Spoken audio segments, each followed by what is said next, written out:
Hello viewers. तो आज हम थ्री डायमेंशनल ज्योमेट्री में एक बहुत ही इम्पॉर्टेंट टॉपिक डिस्कस करने जा रहे हैं, जिसका नाम है इंटरसेक्टिंग लाइंस।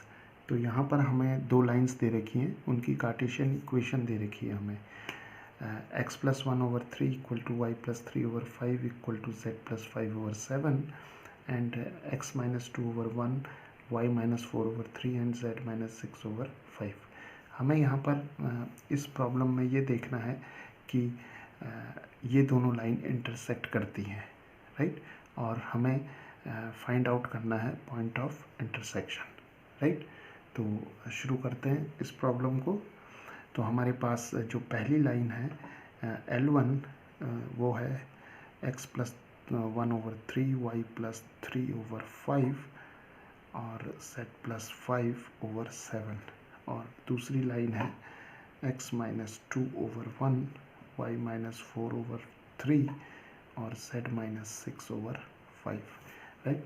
तो अब इन दोनों लाइंस को इंटरसेक्टिंग लाइंस शो करने के लिए हम क्या करेंगे? Will take the scalars lambda and mu, right. तो हमने यहाँ पर दो स्केलर्स ले लिए, लैम्डा और म्यू। तो लाइन जो L1 है, इस लाइन L1 पर जो जनरल पॉइंट होगा उसके कोऑर्डिनेट जो होंगे वो हमें मिलेंगे x+1/3 equal to lambda, y+3/5 is equal to lambda और z+5/7 is equal to lambda, right. तो यहाँ से हमें x इक्वल टू मिल जाएगा 3 लैम्डा -1, यहाँ से y मिल जाएगा हमें 5 लैम्डा -3 और यहाँ से z मिल जाएगा हमें 7 लैम्डा -5, राइट। तो यहाँ पर जो लाइन L1 है उसका जो जनरल कोऑर्डिनेट होगा उस लाइन के ऊपर वो होगा 3 लैम्डा -1, 5 लैम्डा -3 और 7 लैम्डा -5, राइट। इसी तरीके से हम लाइन L2 पर जनरल पॉइंट के कोऑर्डिनेट्स फाइंड आउट करेंगे, राइट। तो कैसे मिलेंगे हमें? x-2/1 is equal to mu, y-4/3 is equal to mu और z-6/5 is equal to mu. तो यहाँ से हमें मिल जाएगा x म्यू +2, यहाँ से मिल जाएगा y 3 म्यू +4 और यहाँ से मिल जाएगा z 5 म्यू +6। तो it means the general point on this line L2 is given by mu +2, 3 mu +4 और 5 mu +6, राइट। तो it means कि जो लाइन L1 है, सपोज ये लाइन L1 है और ये लाइन L2 है, राइट। तो अब this is the point of intersection P। तो क्या होगा कि इस लाइन L1 पर जो जनरल पॉइंट के कोऑर्डिनेट्स हैं वो ये हैं और लाइन L2 पर जनरल पॉइंट के कोऑर्डिनेट्स ये हैं। तो क्या होगा अगर ये दोनों लाइन इंटरसेक्ट कर रही हैं? तो लैम्डा और म्यू की किसी वैल्यू के लिए ये दोनों कोऑर्डिनेट्स जो हैं वो सेम होने चाहिए, राइट। तो लैम्डा और म्यू की किसी पर्टिकुलर वैल्यू के लिए ये दोनों कोऑर्डिनेट्स जो हैं वो सेम होने चाहिए, because the point of intersection is a common point between the line L1 and L2। तो हम क्या करेंगे, अगर ये दोनों लैम्डा और म्यू की किसी वैल्यू के लिए ये दोनों कोऑर्डिनेट्स अगर सेम हो जाते हैं तो हमें क्या मिलना चाहिए?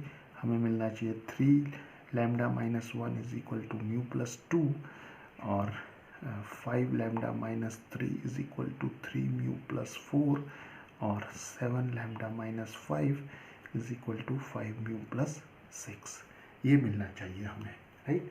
तो अब हम क्या करेंगे, हमें 3 इक्वेशंस मिल गई यहाँ से 1, 2 एंड 3। तो हम इन्हें रीअरेंज कर लेते हैं इक्वेशंस को। तो इक्वेशंस को रीअरेंज करके हमें मिल जाएगी equations 3 lambda -mu is equal to 3, 5 lambda -3 mu is equal to 7 and 7 lambda minus 5 mu is equal to 11, right. तो ये इक्वेशन 4 हो गई, this is 5, this is 6, right. तो अब हम क्या करेंगे, हमारे पास दो वेरिएबल्स हैं यहाँ पर हमारे पास दो वेरिएबल्स हैं लैम्डा एंड म्यू, और 3 इक्वेशंस हैं। कितनी इक्वेशंस हैं? 3 इक्वेशंस हैं हमारे पास। तो हम क्या करेंगे, कोई भी दो इक्वेशंस को सॉल्व करेंगे और लैम्डा और म्यू की वैल्यू फाइंड आउट करते हैं, ठीक। कोई भी दो इक्वेशन ले सकते हैं हम, चाहे हम 4 और 5 ले लें या 4 और 6 ले लें या 5 और 6 ले लें। तो हम क्या करते हैं, हम 4 और 5 को ले लेते हैं, राइट। तो 4 और 5 को हम सॉल्व करते हैं, ये तीनों लीनियर इक्वेशंस हैं। तो 4 को हम मल्टीप्लाई कर लेते हैं 3 से, कोफिशिएंट्स को इक्वल कर लेते हैं। तो 9 lambda minus 3 mu equal to 9, और इस इक्वेशन को ऐसे ही रहने देते हैं। 5 lambda minus 3 mu equal to 7। Subtract करते हैं दोनों इक्वेशंस को, माइनस प्लस माइनस ये कैंसिल हो गए, ये 4 lambda 9 minus 7 is 2, so lambda is equal to 2/4, so lambda is half, right. Lambda की ये वैल्यू इक्वेशन 4 में रख लेते हैं और म्यू की वैल्यू फाइंड आउट करते हैं। तो क्या आ जाएगा, 3/2 minus mu is equal to 3, तो mu is equal to 3/2 minus 3, तो माइनस 3/2। तो म्यू की वैल्यू आ गई हमारी माइनस 3/2, राइट। अब हमने दो इक्वेशंस को सॉल्व किया था, कौन कौन सी, 4 और 5 को सॉल्व किया था। तो 4 और 5 को सॉल्व करने पर हमें लैम्डा की वैल्यू मिली थी हाफ और म्यू की वैल्यू मिली थी माइनस 3/2। तो हम इक्वेशन नंबर 6 में यहाँ पर इन दोनों वैल्यूज़ को सब्सटीट्यूट करते हैं, पुट करते हैं, और देखते हैं कि क्या ये दोनों वैल्यूज़ इसको सेटिस्फाई कर रही है या नहीं। अगर लैम्डा और म्यू की वैल्यू इक्वेशन 6 को सेटिस्फाई कर देती है तो इट मीन्स दोनों लाइन इंटरसेक्ट करेंगी। अगर लैम्डा और म्यू की वैल्यूज़ इक्वेशन 6 को सेटिस्फाई नहीं करती हैं तो it means the lines do not intersect. तो चेक करते हैं, तो 7/2 लैम्डा की वैल्यू हाफ हो गई, यहाँ पर माइनस 5 और माइनस 3/2 इक्वल टू 11। तो this is 7/2 plus 15/2 is equal to 11. This side is 11 and 5 plus 15 is 22/2 and it is 11. So we have seen that here we have 11 and here also we have 11.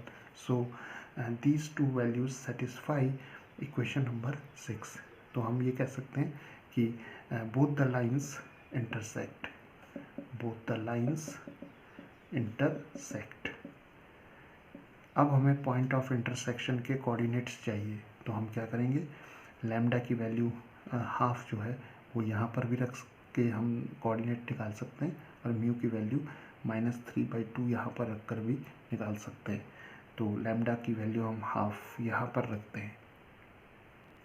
तो lambda की value यहाँ पर रखने पर क्या मिलेगा हमें, x is equal to 3 lambda minus 1, 3 times half minus 1 that is 3/2 minus 1 that is half, y is 5 lambda minus 3, so this is 5 times half minus 3, तो ये बन जाएगा 5/2 minus 3 that is 5 minus 6/2 and this is minus half, right।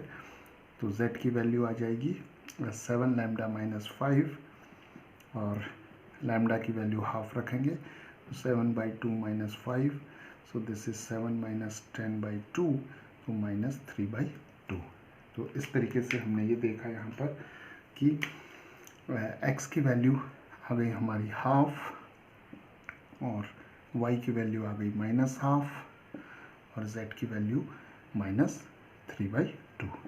तो ये coordinates जो होंगे वो point of intersection के होंगे, राइट। अगर हम म्यू की वैल्यू यहाँ पर रखेंगे तो भी हमें यही कोऑर्डिनेट्स मिलेंगे, राइट। तो इस तरीके से हम कोई भी दो लाइंस जो हमें दे रखी हैं 3 डायमेंशनल ज्योमेट्री में कैसे वो इंटरसेक्ट करेंगी और किस तरीके से हम उसका पॉइंट ऑफ इंटरसेक्शन निकालेंगे, इस प्रॉब्लम से हम समझ सकते हैं।